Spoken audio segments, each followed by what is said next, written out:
everybody. It's Missy Lane at the Euster Free Library, and I want to tell you about a very special day, February 26th. Do you know what's special about February 26th? Well, I'll tell you. February 26th is Tell a Fairy Tale Day. And I don't know about you, but I love to hear fairy tales. I hope you like them too. And I brought a few fairy tales to share with you.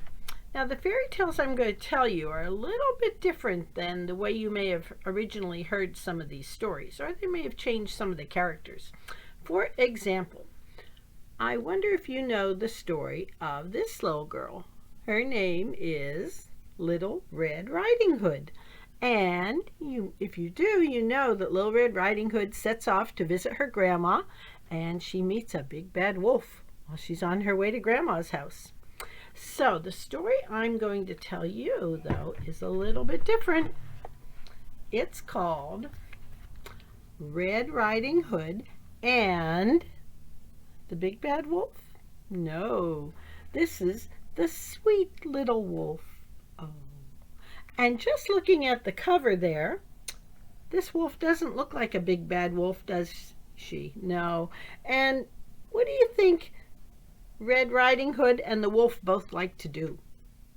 Can you tell from that picture? I think they both like to read books and to hear stories. So let's see what their story is all about. Red Riding Hood and the Sweet Little Wolf by Rachel Mortimer, illustrated by Liz Pichon, and published by Tiger Tales. And here's our little wolf picking flowers. Once upon a time, there was a big bad wolf who lived in the woods. Well, that's not quite true, because really she was a sweet little wolf who loved all things pretty and pink, and she especially loved fairy tales. She lived with her mom and dad, who were very big and very bad. Mr. and Mrs. Wolf shook their heads. When will you ever learn to be a real wolf like us? It's time you went out to get the dinner. So Sweet Little Wolf set out. She hid behind a tree. I must be clever and cunning, she whispered over and over again, and she looked at her mother's list for dinner. She was to bring back 1 onion, 2 large potatoes, 3 carrots, 1 sprig of rosemary, and 1 little girl, tender and juicy. Oh dear. And we see her by the tree, and you see someone coming down the path? Yep, there she is. Just then, Red Riding Hood skipped by on her way to Grandma's house in the woods.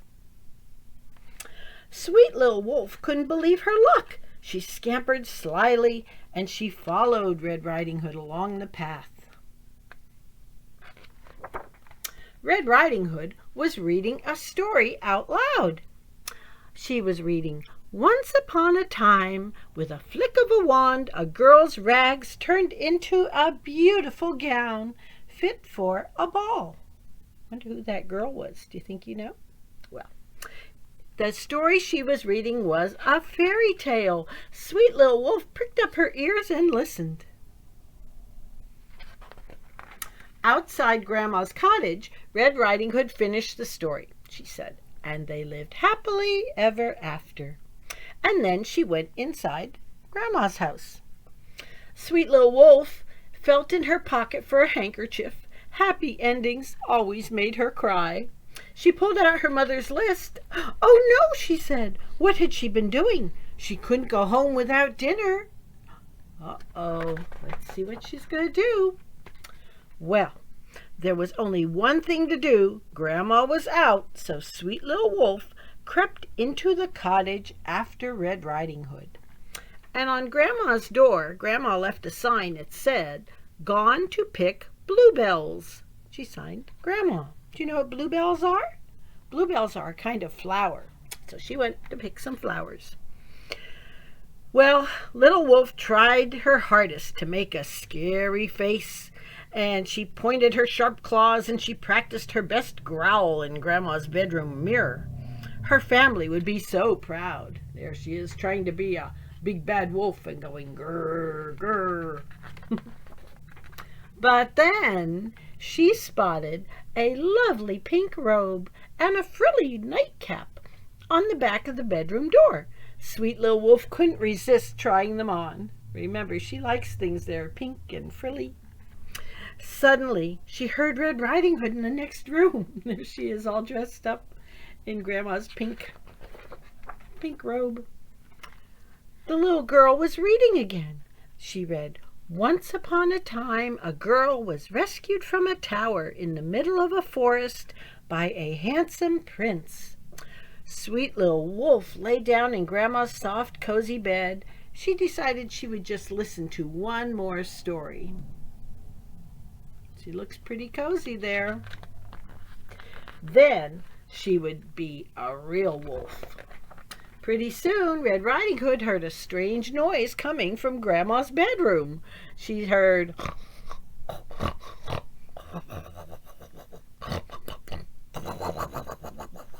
She was surprised. Grandma was supposed to be picking bluebells in the woods. Why was she snoring in bed? She looked closer. "Oh, Grandma, what big eyes you have! And what big teeth!" Red Riding Hood pulled back the covers and screamed. It was the big bad wolf. "Help!" she shouted. "Wolf!" Oh dear. A woodcutter heard Red Riding Hood's cry and ran towards the cottage as fast as he could. But Sweet Little Wolf didn't leap out of bed and chase Red Riding Hood. She hid under the covers and she started to sob great big tears. She said, "I don't want to be a big bad wolf. I want to listen to fairy tales." Oh.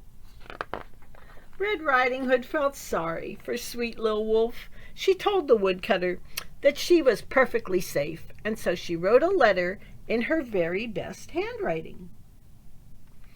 And the letter was to Mr. and Mrs. Wolf. She wrote, "Dear Mr. and Mrs. Wolf, once upon a time there lived a little wolf that didn't want to eat girls. She loved all things pretty and pink, and she dreamed of being a good, kind wolf. So this story has a different ending, a happy ending. Best wishes, Red Riding Hood." And she drew a little smiley face, and she drew a picture that says, "Friends." And that's her and the sweet little wolf. Sweet Little Wolf ran home with Red Riding Hood's letter. Mr. and Mrs. Wolf were delighted to have their little wolf back. They had been worried, particularly when they heard about the woodcutter from their forest friends. "It doesn't matter that you aren't a big bad wolf. We love you just the way you are," said Mrs. Wolf, tucking her into bed. Little Wolf fell fast asleep, dreaming of princesses and magical lands and lovely little girls, like her little friend, Red Riding Hood. Well, she was a wolf after all. And that's the story of Red Riding Hood and the sweet little wolf. I have one more fairy tale I want to share with you. Now again, it's a little different than the original story that I'm going to be telling you, was called The Three Billy Goats Gruff. Anyone ever hear that story? But three goats that want to cross this bridge so they can get some good things to eat on the other side, but there's a mean troll that lives under the bridge and doesn't want to let them cross. That's the original story. The one we're going to read today is a little different. It's called The Three Triceratops Tough. So now instead of billy goats, we have dinosaurs, right? Triceratops dinosaurs. And this is written and illustrated by Stephen Shaskan. And it is published by Beach Lane Books. And here we see our three Triceratops Tough. It's a big one, a middle one, and a little one. Once upon a time, 68 million years ago, that's a very long time ago, there lived 3 Triceratops brothers who went by the name of Tough. There was Stanley Tough, the smallest one. There was Rufus Tough, the middle one, and the big brother was Bob Tough. Food got scarce for everyone, so the Toughs set out to get some new grub. They needed something to eat, and they came upon a valley, and on the other side lush vegetation grew. There was plenty for everyone. "Dinner is served," said Rufus. "Not so fast," said Bob, because at the bottom of that valley, before they could get to all the nice yummy things to eat, the greens and the plants, at the bottom of that valley was Tyrannosaurus Rex. Oh dear, he looks kind of mean, doesn't he? "What are we waiting for?" asked Stanley. "Let's go get that grub." And he marched right down into the valley. Clip, clomp, clip, clomp, clip, clomp. There he goes. Uh-oh, I'm a little worried. "Who's that clomping through my valley?" roared the T-Rex. "My name is Tough, Stanley Tough, and I'm crossing the valley to get some grub." "Not so fast, Stanley," said the T-Rex. "Dinner is served, and you're it." But my bigger brother is on his way," said Stanley, "and he'd make a much better meal for someone as mighty as you." Right? He doesn't need that little tiny dinosaur. He could get a much bigger one. "Well then, scram, Squirt," said the T-Rex, thinking himself quite lucky. And away goes Stanley. Next, Rufus Tough headed down into the valley. Clip, clomp, clip, clomp, clip, clomp. "Who's that clip clomping through my valley?" roared the T-Rex. The name is Tough, Rufus Tough, and I'm just following my little brother so I can get some grub." "Not so fast, Rufus," said the T-Rex. "Dinner is served, and you're it." Oh, look at those big jaws, just about to take a bite off Rufus. But my biggest brother is on his way," said Rufus, "and he'd make a much better meal for someone as mighty as you." "All right, then take a hike, Half Pint," said the T-Rex, thinking himself now even luckier than before, as he's going to get an even bigger dinosaur. Well, next, Bob Tough headed down into the valley. Clip, clump, clip, clump, clip, clump. "Finally," roared the T-Rex, "dinner is served." "Not so fast," said Bob. "I have a much better idea for someone as mighty as you." And Bob, who has a great big strong tail, said, "Hit the road, Rex." And he took his mighty tail and he served the T-Rex such a mighty blow with his tail that he was knocked clear out of the valley and never seen again. He just whacked him with that tail, and off he went flying across the valley. And then, at last, dinner was served for everyone. Not just the 3 Tough brothers, but all the other dinosaurs that were afraid to go in there because of Mr. T-Rex. Now they all had lots of good things to eat. And that's the end of our story of the 3 Triceratops Tough. So, if you've ever heard that story about the 3 billy goats, you know that this is very, very similar, just as dinosaurs instead of billy goats. I hope you enjoyed these fairy tales, and I want you to think about maybe you could make up a story. Maybe you could take a story you already know, whether it's Cinderella or Red Riding Hood or 3 Little Bears or 3 Little Pigs, and change it a little bit and maybe tell it to someone you know or ask them to write it down. You could make up something different for them to happen to them, or make the characters different, just like our story about Red Riding Hood. The wolf wasn't a big mean wolf, but a sweet little wolf. So think of ways you can change around a story that you know and create your own. Wouldn't that be a fun thing to do on Tell a Fairy Tale Day? I think so.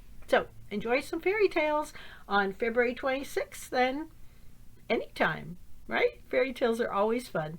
And you can get all these books and other wonderful fairy tales and stories at your library. So come down to the Oosterhout Free Library and visit and check out some good books. Okay? Hope we see you here.